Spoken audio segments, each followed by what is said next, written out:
കഴിഞ്ഞ ദിവസം മെട്രോ ഒരു വാർത്ത പുറത്തുവിട്ടു.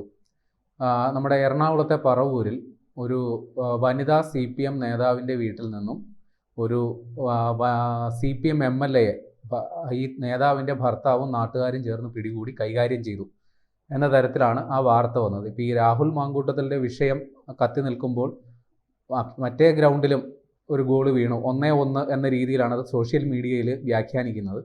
പക്ഷേ ഈ വാർത്തയിൽ ഈ വനിതാ നേതാവ് ആരാണെന്നോ ഈ CPM MLA ആരാണെന്നോ ഒന്നും പരാമർശിച്ചിട്ടില്ല.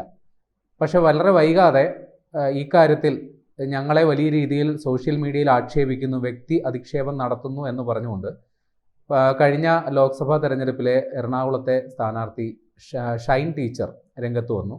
പിന്നീട് ഷൈൻ ടീച്ചറിൻ്റെ ഭർത്താവ് അടക്കമുള്ളവർ ഇന്ന് മാധ്യമങ്ങളെ കണ്ട് കാര്യങ്ങൾ വിശദീകരിക്കുന്നു. സോഷ്യൽ മീഡിയയിൽ അവർക്കെതിരെ വ്യാജ പ്രചാരണം നടത്തുന്നവർക്കെതിരെ നിയമ നടപടി സ്വീകരിക്കും എന്നുള്ളതാണ്. പരാതി ഇതിനോടകം കൊടുത്തും കഴിയും. ഇപ്പോൾ ആ സംഭവത്തിൻ്റെ ഇപ്പോഴത്തെ ഒരു സ്ഥിതി എന്താണ്? ഇപ്പൊ കന്നിമാസമല്ലേ, കന്നിമാസത്തിൽ ചില സൂക്കേടുകൾ ചിലർക്ക് ഇളവും. അതിൽ പറഞ്ഞിട്ട് കാര്യമല്ല. അപ്പുറത്തൊരെണ്ണം കിട്ടിയപ്പോൾ എന്നാൽ ഇപ്പുറത്തൊരെണ്ണം ഇരിക്കട്ടെ എന്ന് കരുതി കാണും. ഒരു ബോംബ് പൊട്ടിക്കും എന്ന് കുറച്ച് നാളുകൾക്ക് മുമ്പ് സതീശൻ പറഞ്ഞു. സതീശൻ ആ കാളയെ വിടണ്ട, ആ കാളയെ അവിടെ വച്ചേക്ക് എന്നൊക്കെ പറഞ്ഞ് സതീശൻ ബോംബ് പൊട്ടിക്കും എന്നൊക്കെ പറഞ്ഞ് ഈ രാഹുൽ ഗാന്ധി പൊട്ടിക്കാൻ വെച്ചിരിക്കുന്ന പോലെയാണ് സതീശന്റെ ബോംബും. അപ്പോൾ ചിലപ്പം ചീറ്റിപ്പോവും. അതാണ് സംഭവം. സതീശൻ ഒരു ബോംബ് ഉണ്ടെന്ന് പറഞ്ഞു. കേരളം മുഴുവൻ കാത്തിരുന്നു. ആ ബോംബ് C. കൃഷ്ണകുമാറിന്റെ തലയ്ക്ക് ആണ് വന്നത്. ആ കൃഷ്ണകുമാറിന്റെ ബോംബ് പണ്ടേ പൊട്ടിയതാണെന്ന് പറഞ്ഞ് BJPയും മാധ്യമങ്ങളും അതിനെ ഒച്ചത്തോടെ തള്ളിക്കളഞ്ഞു. അപ്പൊ അടുത്ത ബോംബ് എന്താണ് എന്ന്, ഇതല്ല ഇതിലും വലുതാണ് എന്ന് സതീശൻ ഇങ്ങനെ പറഞ്ഞുകൊണ്ടിരിക്കുകയായിരുന്നു. അപ്പോഴാണ് ഈ KJ ഷൈൻ ടീച്ചറിന്റെ, അവരുടെ പേര് പറഞ്ഞിട്ടില്ല, കഴിഞ്ഞ ദിവസം കുറെ മാധ്യമങ്ങൾ അത്തരത്തിൽ ചില വാർത്തകൾ, ഒരു CPM നേതാവിന്റെ വീട്ടിൽ നിന്ന് പിന്നെ ഒരു CPM MLA പിടിക്കുന്നു. അത് കഥ ഇങ്ങനെയാണ്. പിന്നെ ഭർത്താവ് ചില ആവശ്യങ്ങൾക്കായി ഒരു മീറ്റിങ്ങിനായി പുറത്തുപോയി, വൈകിട്ടേ വരൂ എന്നാണ് പറഞ്ഞിരുന്നത്. ആ മീറ്റിംഗ് നടക്കാതെ വന്നപ്പോൾ അദ്ദേഹം ഉച്ചയ്ക്ക് എത്തി. അപ്പോഴത്തേക്ക് ഈ MLA കാറ് കൊണ്ട് കുറെ ദൂരെ ഇട്ടിട്ട് അവിടെ നിന്ന് നടന്ന് ഈ വീട്ടിലേക്ക് വരുന്നു. വീടിനകത്ത് കയറി കഥ പൂട്ടുന്നു. കഥ പൂട്ടിയപ്പോൾ ഭർത്താവ് വരുന്നു. ഭർത്താവ് വന്നു കഴിയുമ്പോൾ ഭാര്യയെ കിട്ടുന്നില്ല. അദ്ദേഹം ഭാര്യയുടെ ഫോണിലേക്ക് വിളിക്കുന്നു. അപ്പോൾ താക്കോല് നോക്കിയപ്പോൾ താക്കോല് വെച്ച് തുറക്കാൻ പറ്റുന്നില്ല കഥ. അപ്പോൾ അകത്തുനിന്ന് കുറ്റിയിട്ടിക്കുകയാണെന്ന് മനസ്സിലായി. അപ്പൊ ഇദ്ദേഹം ഭാര്യയുടെ ഫോണിൽ വിളിക്കുന്നു. ഭാര്യയുടെ ഫോൺ റിങ് ചെയ്യുന്നുണ്ട്. അത് അകത്തുനിന്ന് കേൾക്കാൻ പക്ഷെ അവരുടെ ശബ്ദമൊന്നും കേൾക്കാൻ പറ്റുന്നില്ല. അപ്പൊ ഭാര്യയ്ക്ക് എന്തോ സംഭവിച്ചു എന്ന് കരുതിക്കൊണ്ട് ഇദ്ദേഹം വല്ലാത്ത പരിഭ്രാന്തപ്പെടുകയും പിന്നീട് അകത്താരോ ഉണ്ടെന്ന് മനസ്സിലാക്കുകയും നാട്ടുകാരെ മുഴുവൻ വിളിക്കുകയും, അകത്താരോ ഉണ്ടാകുന്ന മനസ്സിലാകുന്നതിന് മുൻപ് തന്റെ ഭാര്യയ്ക്ക് എന്തോ സംഭവിച്ചു എന്ന ആശങ്കയിൽ ഇദ്ദേഹം നാട്ടുകാരെ മുഴുവൻ വിളിക്കുകയും കഥക് ചവിട്ടിപ്പൊളിക്കുകയും ചെയ്തു. അതിനുശേഷം ഈ MLA കാണുന്നു, ഭാര്യയോടൊപ്പം കാണാത്ത രീതിയിൽ കാണുന്നു, അസ്വാഭാവികമായ രീതിയിൽ കാണുന്നു. അപ്പോൾ ഈ MLAയോട് പിന്നെ എന്തിനാ ഈ സമയത്ത് ഇവിടെ വന്നത്, അകത്ത് കുറ്റിയിട്ടിട്ട് എന്താ ഇത്ര സംസാരം എന്നൊക്കെ ചോദിക്കുന്നു.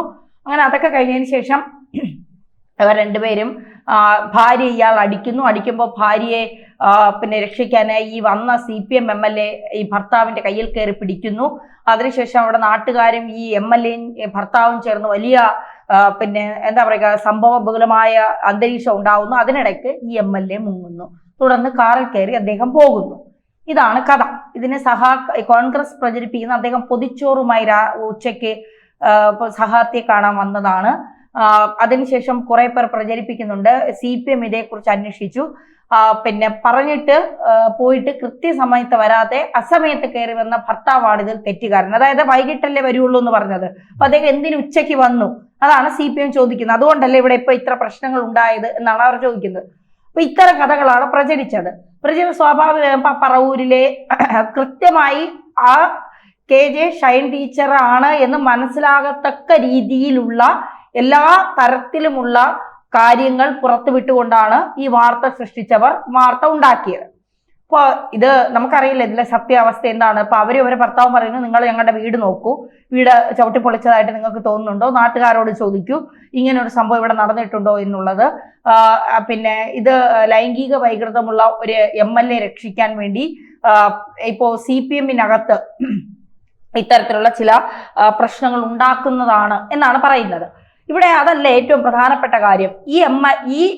ഈ കെ ജെ ഷൈൻ ടീച്ചർ കഴിഞ്ഞ നമ്മുടെ തോറ്റ MLA ആണ് അവർ, തോറ്റ MP ആണ് അവർ. അപ്പോ ഇവരൊരു പരിപാടിക്ക് പോയപ്പോൾ ഇവരെ അടുത്തറിയാവുന്ന ഒരു കോൺഗ്രസിന്റെ നേതാവ്, പ്രവർത്തകനോ നേതാവോ അവിടെ ഉണ്ടായിരുന്നു. ഇവരെ അടുത്ത് വിളിച്ചിട്ട് ആ നേതാവ് പറഞ്ഞു, ടീച്ചർ സൂക്ഷിക്കണം, സതീശന് ഒരു ബോംബ് വെച്ചിട്ടുണ്ട്, അത് ടീച്ചറിന്റെ നെഞ്ചത്തിട്ട് പൊട്ടിക്കാനാണ് വെച്ചേക്കുന്നത്, അതുകൊണ്ട് ടീച്ചർ ഒന്ന് സൂക്ഷിക്കണം, ഇന്നതാണ് ബോംബ് എന്ന് കൃത്യമായി അവർക്ക് ചോർത്തിക്കൊടുത്തു എന്നാണ് പറയുന്നത്. അയാൾ കുടുംബപരമായി ഇവർക്ക് പണ്ടേ പരിചയമുള്ള കോൺഗ്രസ് നേതാവാണ്. അദ്ദേഹത്തിന്റെ നിഷ്കളങ്കത കൊണ്ടാണ് അദ്ദേഹം ഇവരോടത് പറഞ്ഞത് എന്നുമാണ് ഷൈൻ ടീച്ചർ ഇന്ന് മാധ്യമങ്ങളോട് സംസാരിച്ചത്. ഇവിടുത്തെ പ്രധാനപ്പെട്ട ചോദ്യം, ഷൈൻ ടീച്ചറും സഹാക്കളും ഒക്കെ അവിടെ നിൽക്കട്ടെ, സതീശനെ ചതിച്ച കോൺഗ്രസ് നേതാവ് ആര് എന്നുള്ളതാണ് ഏറ്റവും പ്രധാനപ്പെട്ട ചോദ്യം. കാരണം സഹാക്കളുടെ നെഞ്ചത്തിട്ട് പൊട്ടിക്കാൻ വെച്ചിരുന്ന ബോംബ് സതീശൻ പൊട്ടിക്കുന്നതിന് മുൻപ് തന്നെ എതിരാളികളോട് പറഞ്ഞു പൊട്ടിച്ച അങ്ങേരല്ലേ ഇവിടുത്തെ ഹീറോ. കാരണം കോൺഗ്രസിന്റെ അകത്ത് നിന്നുകൊണ്ട് കോൺഗ്രസിന് പണി കൊടുത്ത, കോൺഗ്രസിനെ ചതിച്ച, കോൺഗ്രസിനെ നിലംപരിശാക്കിയ ഇങ്ങനെ ഒരു സംഭവം കോൺഗ്രസിന്റെ കയ്യിൽ ഉണ്ട് എന്ന് സഹാക്കൾ മനസ്സിലാക്കിയെങ്കിൽ അവർ ഒരിക്കലും ഇത്തരം ഒരു സംഭവത്തിന് അവർ ഇറങ്ങിത്തിരിക്കില്ല. കാരണം ഇപ്പൊ ആരെവിടെ വെടിപൊട്ടിക്കാൻ ഇറങ്ങിയാലും അവർ കൃത്യമായി കാര്യങ്ങളെല്ലാം നിരീക്ഷിച്ച് വെടിപൊട്ടിക്കാൻ ഇറങ്ങും. കഴിവതും കേരളത്തിൽ അവരിപ്പോ പൊതുവെ വെടിപൊട്ടിക്കാൻ ഇറങ്ങുന്നില്ല എന്നാണ് അറിയുന്നത്. കാരണം എവിടെന്നെങ്കിലും കിട്ടിയ രാഹുൽ മാങ്കൂട്ടത്തിന്റെ നാട്ടുകേസ് കിടക്കുന്നത് കൊണ്ട് കോൺഗ്രസ് വെറുതെ ഇരിക്കില്ല. കാരണം ഏറ്റവും കൂടുതൽ അത് പ്രചരിപ്പിച്ചത് സൈബർ ഇടങ്ങളിലെ പോരാളി ഷാജിമാരും സൈബർ കമ്മ്യൂണികളുമാണ്. അപ്പൊ തീർച്ചയായിട്ടും ഇവർക്കെതിരെ എന്തെങ്കിലും കിട്ടിയാൽ കോൺഗ്രസ് വെറുതെ ഇരിക്കില്ലെന്ന് അവർക്ക് നന്നായിട്ട് അറിയാം. അതുകൊണ്ട് ഈ അടുത്ത കാലത്തൊന്നും അവരെന്തായാലും ഇത്തരം ലൈംഗിക വൈകൃതങ്ങൾക്ക് എത്തിച്ചാടുമെന്ന് തോന്നുന്നില്ല.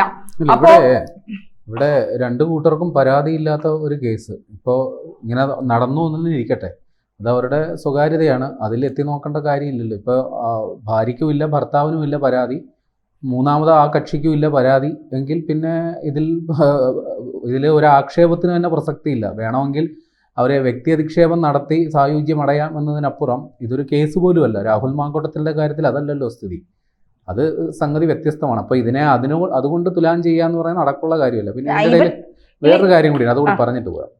അതായത് ഇവിടെ ഈ ആരോപണ വിധേയനായ MLA സാമാന്യം ഏതെങ്കിലും തരത്തിൽ കൈയേറ്റം ചെയ്യപ്പെട്ടതായിട്ടോ അല്ലെങ്കിൽ എങ്ങനെയോ യാതൊരു ലക്ഷണങ്ങളും ഇല്ല എന്നാണ് മനസ്സിലാക്കേണ്ടത്. അദ്ദേഹത്തിൻ്റെ ഏറ്റവും ഒടുവിലത്തെ ദൃശ്യങ്ങളിൽ അങ്ങനെയാണ്. പക്ഷേ അടിയും കൊണ്ട് ചോര ഒലിപ്പിച്ച് അതിൻ്റെ സ്ക്രീൻഷോട്ട് അടക്കം പുറത്തു വിട്ട ഒരാൾ ഇപ്പം മന്ത്രിയായിട്ടിരിപ്പുണ്ട്. അവർക്കില്ലാത്ത പ്രശ്നം ഇനി MLA മേലിൽ ചാർത്തേണ്ട കാര്യമില്ല. അടിയും കൊണ്ട് ചോര ഒലിപ്പിച്ച് നിൽക്കുന്ന PC ജോർജ് ആണെന്ന് തോന്നുന്നത് പുറത്തുവിട്ടത്. യാമിനി തങ്കച്ചി കൃത്യമായി കാര്യങ്ങൾ വന്നിരുന്ന ഏഷ്യാനെറ്റ് ന്യൂസിനോട് കൃത്യമായി അവർ കാര്യങ്ങൾ വിശദമായി അവർ പറഞ്ഞിട്ടുണ്ട്. ആ വീഡിയോ ഒക്കെ ഇപ്പോഴും നമുക്ക് യൂട്യൂബിലൊക്കെ നോക്കി കാണാൻ കഴിയും. പ്രേമലാലായിട്ട് പറഞ്ഞ ഒരു പ്രധാനപ്പെട്ട പോയിന്റാണ്, പോയവർക്കും പരാതിയില്ല, വന്നവർക്കും പരാതിയില്ല, കണ്ടു നിന്നവർക്കും പരാതിയില്ലെങ്കിൽ പിന്നെ ആർക്കാണ് പ്രശ്നം? ഇപ്പൊ രാഹുൽ മാങ്കൂട്ടത്തിന്റെ വിഷയത്തിൽ ശബ്ദരേഖ അടക്കം പുറത്തു വന്നു. AICCക്ക് കുറെ പരാതി കിട്ടിയെന്നും പറയുന്നു. അതിന്റെ വാസ്തവമൊന്നും നമുക്കറിയില്ല. എങ്കിൽ പോലും രാഹുൽ മാങ്കൂട്ടത്തിനെതിരെ നിരവധി സ്ത്രീകൾ പരാതിയുമായി രംഗത്തെത്തി എന്ന് പറഞ്ഞുകൊണ്ട് കോൺഗ്രസിലെ വനിതാ നേതാക്കൾ അടക്കം അതിൽ നിന്ന് രാജിവെച്ചു പോയി. അപ്പോ ആ പ്രശ്നം വലിയ ഗുരുതരമായ പ്രശ്നം തന്നെയാണ്. അത് നമ്മളതിനെ നിസ്സാരവൽക്കരിക്കാൻ ശ്രമിക്കുന്നില്ല. പക്ഷെ ഇവിടെ അതല്ല സംഭവം. ഇവിടെ ഒരു സ്ത്രീ അവർക്ക് സമ്മതമാണ് എങ്കിൽ അവരുടെ സ്വകാര്യത, ഉഭയകക്ഷി സമ്മതപ്രകാരം അവർക്ക് ലൈംഗിക ബന്ധത്തിന് ഏർപ്പെടാൻ അവർക്ക് അവകാശമുണ്ടെന്നിരിക്കെ പരാതി ഇല്ലാത്ത അവരുടെ പടങ്ങൾ വെച്ച് അല്ലെങ്കിൽ അവരുടെ ചിത്രങ്ങൾ വെച്ച് അവരുടെ ഭർത്താവിനെയൊക്കെ മോശമായി അധിക്ഷേപിക്കുന്ന ഈ ഒരു സൂക്കേട് സതീശനടക്കം നിർത്തിയില്ലെങ്കിൽ മൂന്നാം പിണറായി സർക്കാർ വരുന്നത് വിദൂരമല്ല. നിങ്ങളുടെ മുമ്പിൽ കൂടെ തന്നെ പിണറായി വിജയൻ മൂന്നാമതും അധികാരത്തിലേറും. അത്രയേ ഉള്ളൂ.